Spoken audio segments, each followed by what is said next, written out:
الطاف حسین کی یہ تصویر اس وقت سوشل میڈیا پر وائرل ہے۔ تقریباً 1 یا 2 گھنٹے پہلے یہ تصویر لی گئی ہے۔ تصویر کی کوالٹی کچھ اچھی نہیں ہے، میں بھی کوئی سستے موبائل سے تصویر کھینچی گئی ہو یا پھر کسی ویڈیو میں سے اسکرین شاٹ لیا گیا ہو یا کسی نے دور سے چھپ کر زوم کر کے ویڈیو بنائی ہو۔ لندن میں رہنے والے پاکستان کے جو رپورٹرز ہیں، میڈیا کے لوگ ہیں، صحافی ہیں، ان کا کہنا ہے کہ یہ الطاف حسین کی اس وقت کی تصویر ہے جب وہ اپنے گھر کی صفائی کر رہے تھے اور وہ خود کر رہے تھے۔ اندازہ لگائیں یہ ایک عبرت کا نشان بن چکا ہے ان لوگوں کے لیے جو وہ کہتے ہیں کہ ہم جناب اقتدار میں تھے، ہم پاورفل ہے، ہماری سیاسی جماعت سب سے بڑی ہے، ہم کچھ بھی کر سکتے ہیں اور کوئی ہمارا کچھ بھی نہیں کر سکتا۔ یہی دعویٰ تھا MQM کا، الطاف حسین کا۔ پورے کراچی پر راج کیا 25 سال، ملک کے اندر اپنا الگ ملک بنایا ہوا تھا جس کو کہتے ہیں کہ اسٹیٹ ود ان اسٹیٹ، ایک ملک جس کی اپنی ریاست، اپنی فوج، اپنے ادارے ہوتے ہیں۔ اس کو کراس کر کے اس بندے نے اپنی ایک فورس، اپنا ایک ملک بنایا ہوا تھا جس کو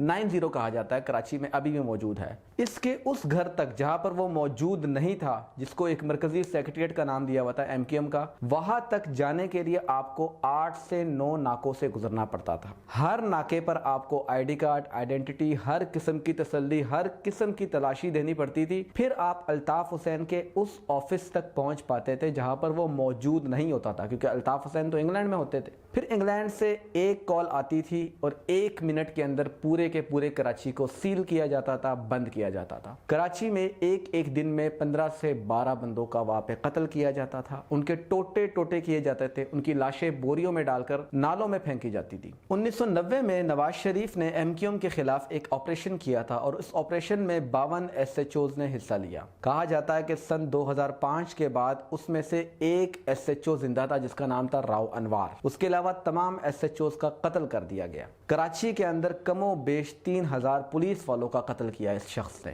پاکستان کا میڈیا اس کا غلام بنا ہوا تھا، ڈرتا تھا، مجبوری تھی، ایک کال کرتا تو ان کے چینل کو آگ لگا دی جاتی تھی، اور اس نے لگائی ہے، کئی چینلز کو آگ لگائی، ایئر وائی پر حملہ کیا، جیو پر حملہ کیا، جیو کے 2 رپورٹرز کا قتل کیا، ایک تو بہت ہی معروف مشہور ولی خان بابر۔ تو آج کل الطاف حسین کی طرح نواز شریف صاحب بڑے دعوے کر رہے ہیں، میں یہ کر دوں گا، میں وہ کر دوں گا، جنرل باجوہ تم مجرم ہو، جنرل فیض تم مجرم ہو، کسی کو نہیں بخش رہے، ہر ادارے کا نام کھلم کھلا لے رہے ہیں۔ انڈیا اس کا بہت فائدہ اٹھا رہا ہے، جس طرح الطاف حسین کے بیانات کا، الطاف حسین کی پالیسیز کا، MQM کی جو اسٹریٹجی تھا، اس کا فائدہ ہندوستان ڈائریکٹ اٹھا رہا تھا۔ تو اب نواز شریف نے سیم وہی کام شروع کر دیے اور اس کا فائدہ ہندوستان اٹھا رہا ہے۔ یہ سب ایک سیم پیٹرن پہ جا رہے ہیں۔ وہ نواز شریف جس نے الطاف حسین کو ملک سے باہر بھیجا، جس نے نواز شریف نے الطاف حسین کے خلاف 1992 میں اور اس کے بعد 2016 میں آپریشن کیا، آج اس نواز شریف کا لہجہ الطاف حسین سے بالکل بھی مختلف نہیں ہے۔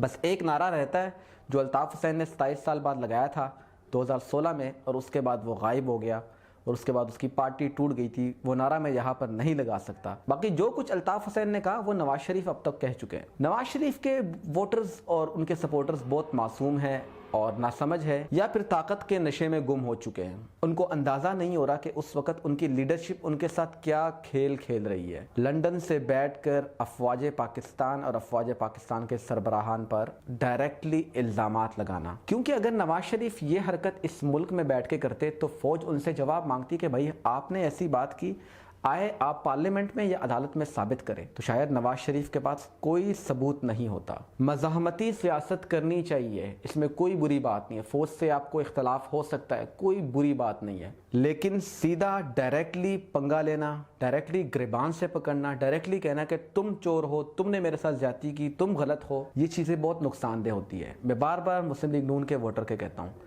کہ اس تصویر سے عبرت حاصل کر لو۔ الطاف حسین، آج اس کی جماعت کہاں ہے؟ کوئی نہیں ہے، کوئی اس کا نام نہیں لے سکتا، ڈرتے ہیں۔ الطاف حسین کا نام کراچی کی ہر گلی، ہر سڑک، ہر دیوار پر لکھا ہوتا تھا، آج وہاں پر کوئی اس کا نام ادھر لکھا ہوا پڑھ بھی لے، وہ اس گلی سے گزرتا نہیں ہے، اگر گزرے گا بھی تو وہاں پر بلیک پینٹ مار کے جائے گا کہ جناب اس کو ختم کر دو، وائٹ واش کر دو اس کو۔ تو مسلم لیگ نون کے جو سمجھدار ووٹر ہے وہ تو سمجھ چکے ہیں میری بات، جو نہ سمجھ ہے یا پھر جو طاقت کے نشے میں ہے وہ سمجھتے ہیں کہ ہم دوبارہ پاور میں آئیں گے اور ہم یہ کر سکتے تو وہ کر سکتے۔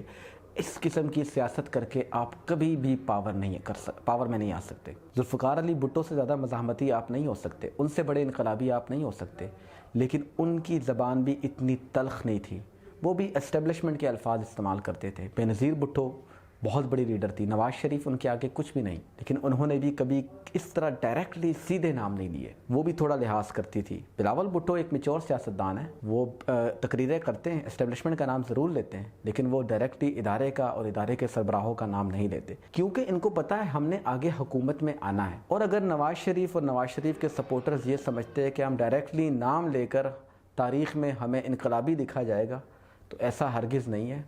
آپ نے الطاف حسین کا حال دیکھ لیا ہے، کچھ دن پہلے اس بندے نے ایک خط بھی لکھا تھا، اس خط میں اس بندے نے، الطاف حسین نے، جو کہ کراچی کا نعوذ باللہ خدا بنا ہوا تھا، اس بندے نے اس خط میں لکھا تھا کہ میرے پاس پیسے دینے کو، کرایہ دینے کو پیسے نہیں ہیں، میرے پاس اپنے گھر کے جو یوٹیلیٹی بلز ہے اور دیگر جو ٹیکس کے پیسے ہیں وہ دینے کو پیسے نہیں میرے پاس۔ وہ خط انہوں نے اپنی ہاتھ سے لکھا، مدد کی اپیل کی، اور ایک چونی بھی ان کے پاس اکٹھا نہیں ہو سکا۔ اب الطاف حسین اس نہج پہ آ چکے ہیں کہ وہ اپنے گھر کی صفائیاں خود کر رہے ہیں۔ آپ یہ بات امیجن نہیں کر سکتے، سوچ نہیں سکتے، لیکن یہ ہو گیا، یہ دنیا میں ہوتا ہے، اور یہ ہوگا ہر اس بندے کے ساتھ جو الطاف حسین کی لائن اختیار کرے گا۔ اللہ حافظ، اپنا خیال رکھیے۔ پاکستان پائندہ باد۔